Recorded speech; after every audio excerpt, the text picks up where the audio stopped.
हे friends, स्वागत है आप सभी का movie stock movie explain channel पे, जिस पर आज मैं रिकैप करने वाली हूँ द पेंगुइन एपिसोड 4 को। तो चलिए अब आपका टाइम बिल्कुल भी ना वेस्ट करते हुए शुरू करते हैं इस वीडियो को, वो भी स्पॉइलर वार्निंग के साथ। लेकिन उससे पहले मेरी एक छोटी सी रिक्वेस्ट, वीडियो को लाइक, शेयर और चैनल को सब्सक्राइब करने की। तो 4th एपिसोड की शुरुआत हमें 3rd एपिसोड के एंड से ही दिखाई जाती है, जहां हम देख पाते हैं कि नाडिया ने सोफिया और ऑज पर हमला कर दिया है, जिनसे बचने के लिए ऑज फिर उन्हें झूठ कह रहा होता है कि उसने सोफिया से सिर्फ ड्रग्स के एड्रेस के लिए दोस्ती की है ताकि वो उसकी पूरी इन्फॉर्मेशन उन तक पहुंचा सके। लेकिन नाडिया को उसकी बात पर भरोसा नहीं और इसी दौरान वो सोफिया को इस बात का भी सच बता देती है कि एल्बर्टो को मारने वाला और कोई नहीं बल्कि ऑज है, और उतने ही देर में वहाँ से उसे विक्टर अपने साथ ले जाता है। लेकिन बात करें सोफिया की, तो वो डॉक्टर जूलियन को कॉल लगाती है, जो उसे उस लोकेशन से तो ले जाता है, लेकिन हमें सोफिया का पास दिखाया जाता है कि किस तरीके से वो आर्खम में फंसी थी, जिसकी शुरुआत हमें एक चैरिटेबल इवेंट से दिखाई जाती है जिसे सोफिया ऑर्गेनाइज करती है, और साथ ही हमें ये पता चलता है कि डिप्रेशन में रह रही औरतों की सोफिया हेल्प करती है ताकि वो उन्हें इन सारी सिनेरियो से, यानी कि उनके डिप्रेशन से निकाल सके, क्योंकि उस कारण काफी औरतों ने सुसाइड भी किया है, जिनमें से एक उसकी मॉम भी थी। और उस इवेंट को खत्म कर जैसे ही वो ऑज के साथ निकल रही होती है, तो हम देख पाते हैं एक रिपोर्टर उसे रोकती है और उसके काम को प्रेज करती है, साथ ही उसे बताती है कि वो इससे ज्यादा और भी कुछ कर सकती है, जिस वजह से वो उसे कुछ लड़कियों के बारे में बताती है जिन्होंने सुसाइड कर लिया है, पर वो सुसाइड जैसा नजर नहीं आता, मानो जैसे किसी ने उन्हें ऑलरेडी खत्म कर दिया हो और उसके बाद उन्हें ऐसा दिखाया कि उन लोगों ने सुसाइड कर लिया है। लेकिन हम देख पाते हैं कि सोफिया उसका कार्ड देखते ही जैसे ही नोटिस करती है कि वो रिपोर्टर है, वो उससे बात नहीं करती और ऑज के साथ उस सिचुएशन से निकल जाती है। और फिर हम उसे कारमाइन और उसके भाई एल्बर्टो के साथ देख पाते हैं, जहाँ कारमाइन एल्बर्टो से काफी नाराज रहता है क्योंकि वो अपने ही कामों में बिजी रहता है। लेकिन बात करें सोफिया की, तो कारमाइन उससे काफी इम्प्रेस्ड है और एल्बर्टो के वहाँ से जाते ही वो सोफिया को बताता है कि उसके जाने के बाद उनकी सारी चीजों का देख रेख वो सोफिया को करने के लिए देगा, क्योंकि उसे नहीं लगता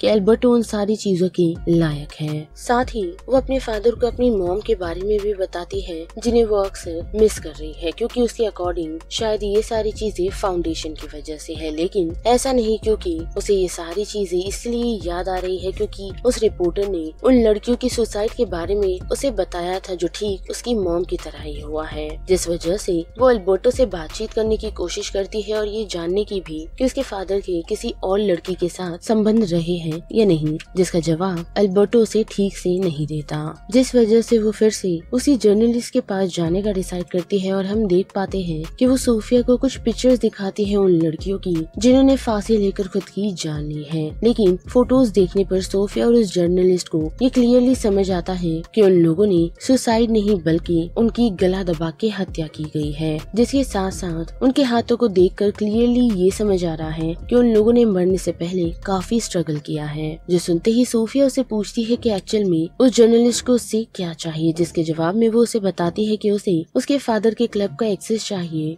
ताकि वो उन लड़कियों से बातचीत कर सके, पर सोफिया उसके लिए भी मना कर देती है, जिस कारण वो रिपोर्टर उसे उन लड़कियों की रिपोर्ट्स मांगती है जो उसके फादर के क्लब में काम करती है, ताकि उन लड़कियों से बात कर वो उनकी डिटेल्स जान सके। लेकिन हम देख पाते हैं कि सोफिया उसे मना कर सीधा अपनी कार में बैठती है, जहाँ ऑज उसे इन सारी चीजों से दूर रहने के लिए कहता है, पर सोफिया उसकी बात नहीं सुनती और उसे कहती है कि उसे उसके सजेशन की कोई जरूरत नहीं, जिसके साथ साथ उसे पता है कि इन सारी चीजों से कैसे निपटा जाना है और फादर को इस बारे में पता नहीं चलेगा, क्योंकि इस बारे में उसके और सोफिया के अलावा किसी को भी नहीं पता। साथ ही सोफिया इन सारी चीजों से काफी घबराई हुई है, क्योंकि जो फोटोज उसने देखी है और जो निशान उन लड़कियों के हाथों में वो सेम उसकी मॉम की तरह है, जिस वजह से उसे ऐसा लगता है कि इन सारी चीजों के पीछे और कोई नहीं उसके फादर है। पर वो उन सारी चीजों को इग्नोर कर मूव ऑन करने का डिसाइड करती है, लेकिन उसके फादर नहीं और साथ ही ऑज भी नहीं, क्योंकि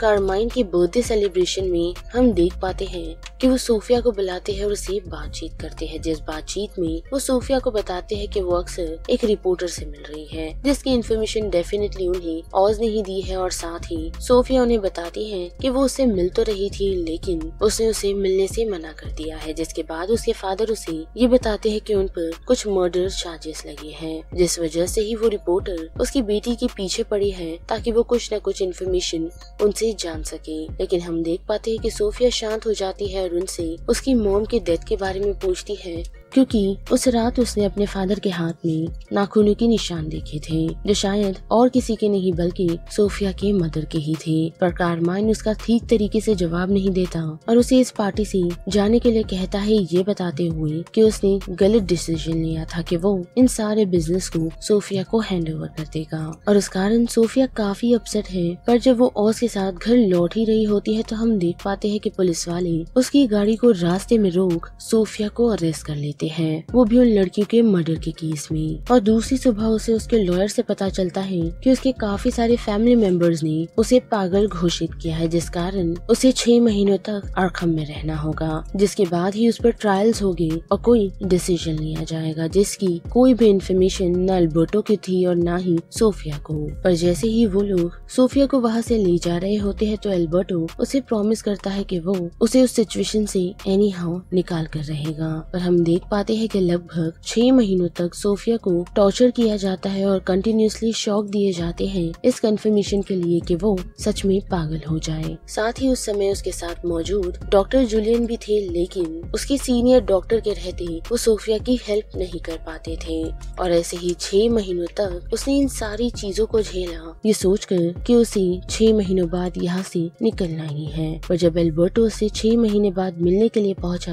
तो उसे पता चला कि यहाँ से बाहर निकलने का अब उसके पास कोई रास्ता नहीं बचा। यानी कि यहाँ के सीनियर डॉक्टर ने इस बात की कंफर्मेशन दी है कि सोफिया मेंटली इल है और उसका ट्रायल नहीं हो सकता, जिस कारण ही उसके ट्रायल्स नहीं हो रहे हैं और उसे यही आर्खम में रहना होगा। और इन सारी बातों को सुनकर हम देख पाते हैं कि सोफिया काफी डिस्टर्ब हो जाती है, जिस वजह से वो उसके पास बैठी हुई एक लेडी का मर्डर कर देती है। जिसके बाद क्या उसकी आँख खुलती है प्रेजेंट में और हम देख पाते हैं कि डॉक्टर जूलियन उसका ध्यान रख रहे हैं और साथ ही सोफिया उसे बताती है कि उसे ऑज पर भरोसा नहीं करना चाहिए था और अब उसके पास कोई रास्ता नहीं, क्योंकि उसके अंकल चाहते हैं कि वो यहाँ से दूर चली जाए। जिसके लिए जूलियन भी एग्री करता है और उसे यहाँ से दूर जाने के लिए कहता है ताकि वो खुद के लिए एक नई शुरुआत कर सके। पर हम देख पाते हैं कि सोफिया उसके मूड में नहीं और वो घर जाकर सभी लोगों के साथ डिनर टेबल पर बैठ जाती है, जहाँ वो सभी लोगों को इस बात का एहसास दिलाती है कि लगभग 10 सालों तक उन लोगों ने उसे उस आर्खम असाइलम में ही रहने दिया और ये जानते हुए भी कि वो पागल नहीं है, पर फिर भी किसी ने उसका साथ नहीं दिया। जहाँ से निकालने में और किसी ने नहीं बल्कि अल्बर्टो ने ही उसकी हेल्प की, जिसमें डॉक्टर जूलियन भी शामिल थे। पर साथ ही वो उन लोगों को ये भी बताती है कि वो कल से एक नई शुरुआत करने वाली है। जिसके बाद क्या वो सभी लोगों को गुड नाइट कहकर अपने रूम में तो चली जाती है, लेकिन आधी रात में वो अपनी कजिन की डॉटर को घर से बाहर केक के लालच में ले जाती है और हम देख पाते हैं कि वो उसे घर के बाहर ही सुला देती है और सुबह होते ही वो एक मास्क को पहन घर के अंदर पहुंचती है, जहां हम देख पाते हैं कि ऑलमोस्ट किसी गैस के कारण सभी लोगों की मौत हो गई है, पर अभी भी जॉनी वीटी जिंदा है, जिसे सोफिया उठाकर उसे कहती है कि उसे बात करनी है। और यहीं पर ये एपिसोड खत्म होता है। जिस बारे में आप सभी की क्या राय बनती है उसे लेकर आप मुझे कमेंट सेक्शन में बता सकते हो। साथ ही वीडियो पसंद आई तो वीडियो को लाइक, शेयर और चैनल को सब्सक्राइब करना मत भूलिएगा। बाकी मैं मिलूंगी आपसे फिर किसी मूवीज या सीरीज के रिकैप के साथ। तब तक के लिए आप movie stock movie explain channel के बाकी वीडियोस को एंजॉय कीजिए। Till then bye.